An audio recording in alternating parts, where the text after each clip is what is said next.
টাকাগুলা তারা ঠিক মতো তুলতে পারবে কিনা জানি না। এখন এই ফ্যাসিস্ট বিদায় হওয়ার পরে 5ই আগস্টের পরে আমাদের যখন এই ইসলামী ব্যাংকের একটু ইয়ে ফিরে আসলো, এটা একটা দাঁড়ায় যাচ্ছিল, দাঁড়ায় যাওয়ার মাঝখানে আবার এখন এটা নিয়ে তৎপরতা শুরু হয়েছে। আমি মনে করি একজন বলতেছে বা যে এখানে তো 1 লক্ষ কোটি টাকা নিয়ে গেছে আর 35,000 কোটি টাকা দিয়ে এটা তো কোনোভাবে আর ম্যানেজমেন্ট চালাইতে পারবে না। কিন্তু এইখানে যে দক্ষ যারা আগে ছিল বা যারা এখনো আছে, যারা ইয়াং এই গ্রুপে, যারা ইসলামী ব্যাংক পরিচালনা করতে পারবে, তাদেরকে দিলে এটা ইনশাআল্লাহ অল্প দিনের ভিতরেই ঘুরে আসবে।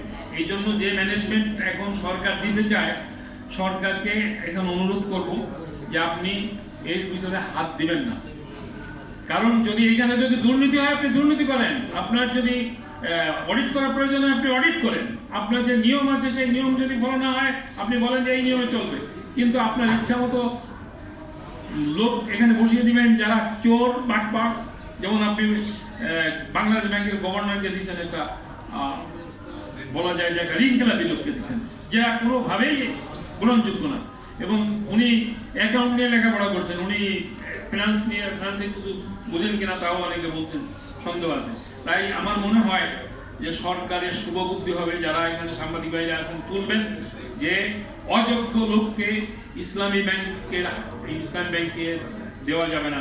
যেমন আগে যেমন সারা বিশ্বের ভিতরে এটা একটা ভালো ব্যাংক ছিল বা বাংলাদেশের 1 নম্বর ব্যাংক হিসেবে পরিচালিত হয়ে আসছিল, আমি মনে করি সেইভাবে এটাকে ধরে রাখতে হবে এবং সেইভাবে যারা এই ব্যাংকের সাথে জড়িত তাদেরকে কঠোর পদক্ষেপ নিতে হবে। প্রয়োজনে আন্দোলন নামছে, আমরাও আন্দোলনে শরীক হতে চাইছিলাম যে আমরা যাব, এদেরকে কোনোভাবেই অযোগ্য লোকদেরকে এখানে আনা উচিত হবে না।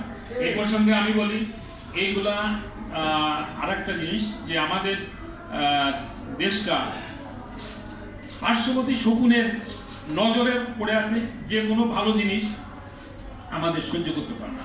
আমাদের ডিফেন্সকে আমি বলছি যে 2টা উইং শক্তিশালী দরকার, একটা হলো অর্থনীতি আর একটা হলো ডিফেন্স। পররাষ্ট্রনীতি হালকা পাতলা হলেও ওটা চালায় যাবে, কিন্তু এই 2টা জিনিস যদি থাকে তাহলে মোটামুটি আমাদের যে ম্যান পাওয়ার আছে এটা নিয়ে আমাদের হাতে যদি একটা অস্ত্র থাকে আমরা প্রতিহত করতে পারবো। আমাদের অর্থনীতি আছে, অর্থাৎ আমরা খাবারও পাবো। এই 2টা জিনিস পাইলে তো মানুষ খুশি, কি বলেন? ঠিক না? তা আমরা এটা বজায় রাখার জন্য, অর্থনীতি শক্তিশালী করার জন্য যা যা করা দরকার আমরা করতে চাই এবং এই জন্য ইসলামী ব্যাংককে আগের অবস্থায় ফিরিয়ে আনার জন্য আমি সকল রাজনৈতিক ব্যক্তিবর্গকে বলবো যে সেই দিকে সহযোগিতার হাত বাড়িয়ে দিবেন।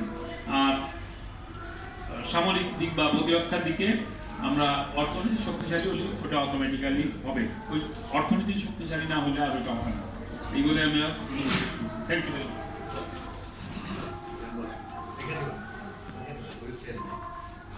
ধন্যবাদ। আমাদের মাঝে বক্তব্য রাখলেন আমাদের অত্যন্ত শ্রদ্ধাভাজন মেজর অবসরপ্রাপ্ত হারুনুর রশিদ।